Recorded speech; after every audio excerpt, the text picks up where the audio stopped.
When I say I knew nothing about Question, I mean nothing. I'd seen him pop up occasionally and thought he looked cool, but besides that, I knew nothing about the character. But when I tell you that Question is without a doubt one of the most underrated characters of all time, I mean it. His comics left me rethinking how I approach the dark parts of the world that no one else wants to look at. One thing before we get started is I wanted to mention how Question isn't a popular character, so there's been a lot of retcons or changes to his character depending on what medium you read or watch. The Justice League Unlimited cartoon has him more as this conspiracy guy who's just kinda crazy, but the version I'll be looking at today is going to be the O'Neill run, which is completely different from that crazy maniac version of himself. Vic Sage, also known as Charles, was an orphan who grew up in a strict orphanage. He would go to college and later become a news anchor, using his job as a news anchor to expose the corrupt people, corrupt government, corrupt cops, pretty much anybody who's corrupt, and then would go as Question and beat up those corrupt people. He wears a plastic mask over his face that completely conceals his identity. It was created by a scientist known as Tot, and Tot not only created this mask for Vic, but he also works with Vic and constantly is challenging him on the ways that he thinks. Often, usually the voice of reason for Vic, so that way he doesn't go insane. The mask comes out of his belt buckle and using a special chemical attaches to his skin and acts as a fake skin, making it seem like he has no face. Question is this vigilante detective who works in Hub City, which is considered the worst city in the country. And that's a crazy statement to me because this is in the same universe as Gotham. But the reason I think Hub City is actually worse than Gotham is because unlike Gotham, this city has no big industries and no decent parts. Hub City is literally just full of crime, criminals, drugs, and it is genuinely the worst. And after he saves somebody, a couple times people have stabbed him in the back. So this city is absolutely brutal. Although Vic will beat criminals up to a bloody pulp, the one thing that he will never do is kill. He believes that it's morally wrong and that if he does it, he'll be just as bad as the bad guys. What Question represents is this man who is consumed by justice, that doesn't allow himself to feel good. I feel like the biggest difference between Question and other heroes like Batman, Daredevil, and brooding characters is that those characters are pushed by hope.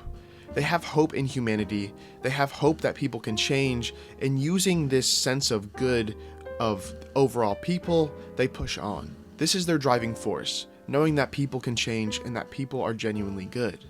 But Question isn't like that. His sole reason for fighting the good fight is because of justice, purely just because he believes that people are wrong and that they deserve justice. Vic is constantly feeling this guilt. He mentions it throughout the whole story. He blames himself for the way the city turned out. He blames himself for the corrupt mayor. He blames himself for the corrupt cops. How the city is absolutely trashed. How there's criminals everywhere, there's drugs everywhere. And he takes full responsibility for the city, even though it isn't his fault. But the question is, why? Other comic book characters feel this guilt because of their own actions. Spider-Man indirectly causes the death of Uncle Ben. Bruce feels guilt for not being able to help his parents and just watches them die. Matt Murdock feels guilt because he enjoys beating up people and that goes against his morals and his religion. Each of these characters' guilt is based on an event in their life, while Vic was just born with guilt. Why does he take the blame for everything, and why does he have this huge sense of guilt and responsibility? This emotionally dead character who doesn't allow anyone to get close, and the one time he gets close to someone, he lets her go. Why? Because he feels like he isn't good enough. It is mentioned that in his past he's done bad things. He's punched an ex-girlfriend, he's beaten up a professor at college, and he just used to fight people who were weaker than him because he could, and he was stronger than them. He pretends like he doesn't care about people, he pretends like he's heartless, but in all honesty, he cares a lot. Vic is this broken man who is consumed by his sense of justice, and he doesn't allow himself to heal or forgive himself. Instead, he uses this guilt and this self-hatred as fuel to keep going. The only way that he can show love for something is by giving up the only thing that he has to offer. And in his mind, the only thing that he has value in, the only thing that he can offer up to people is his life. and is his constant battle. He starts off this O'Neill run like this, as this ruthless brawler who is just punching his way through the city, trying to fix it by just beating it up and just calling people out, and this doesn't work. He eventually gets into a fight with someone and is shot like 3 times and thrown into the river, and he almost dies. And after almost dying, he has this existential crisis about who he is. So he goes up to the mountains, trains with this master who teaches him not only about himself, but the reason why people do what they do, the reason why life has meaning, and he doesn't change right away after getting trained in the mountains.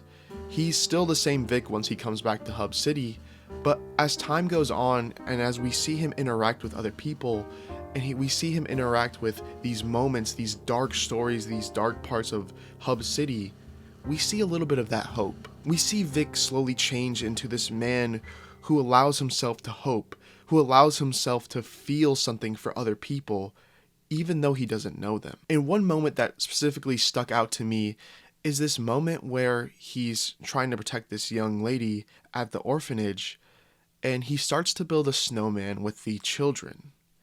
And why this moment sticks out to me is because the Question comics are very, very dark. They take on dark topics. They take on sexual assault. They take on these very, very dark tones, people getting murdered left and right, racism, hatred. So these comics are very, very dark.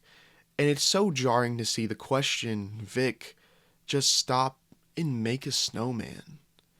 And this moment, this small moment of him doing this, is what gives life meaning. And it really has Vic questioning the whole reason he does this. It has him questioning the whole reason he became the Question. You may have heard of a comic called The Watchmen, or watched the movie. In the Watchmen universe, the world is in complete chaos. There's destruction everywhere, and soon it looks like the world may end in a nuclear war. And the streets are completely just messed up, and it is a very, very dark comic book. Yet there's a character who believes in only justice, and this character is Rorschach.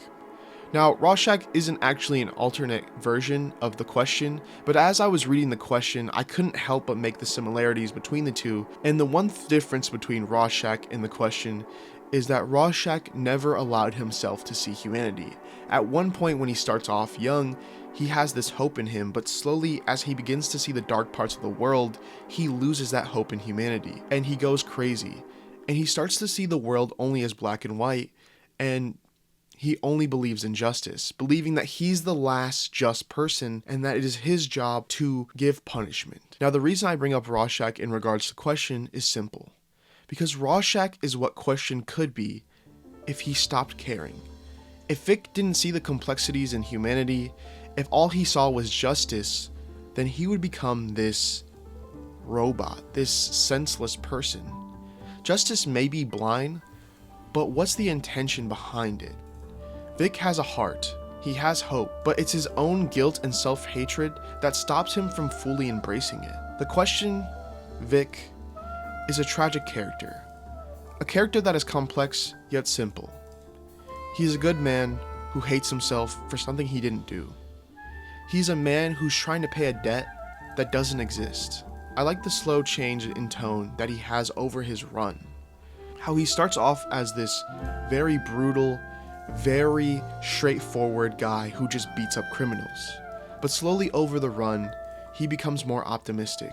Slowly over the run, he begins to see the world change, and he begins to see the hope in people. He is the most pessimistic, optimistic person in comic books. I've recently been talking to my therapist because for so long I have felt this guilt in my life for things I didn't do.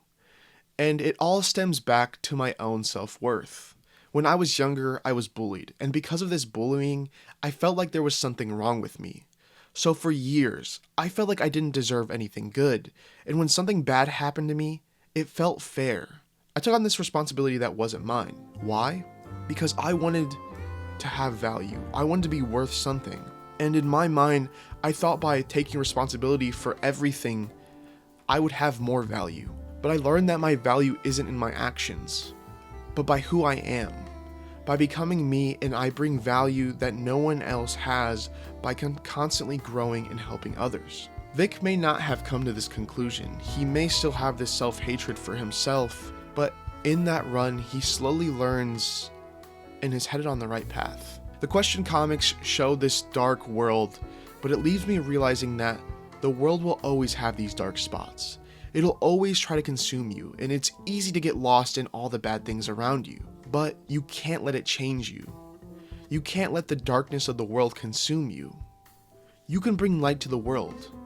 If you have a voice, if you have breath in your lungs, then you can make a positive impact. But it's important to not let it consume you. It's important to not let the world make you feel like there's nothing left. And don't lose this hope in humanity, because there are good people. You are good people. So remember, there's always light in the world, even in the darkest of spots. So once in a while, take time to build a snowman. Talk to you later, guys.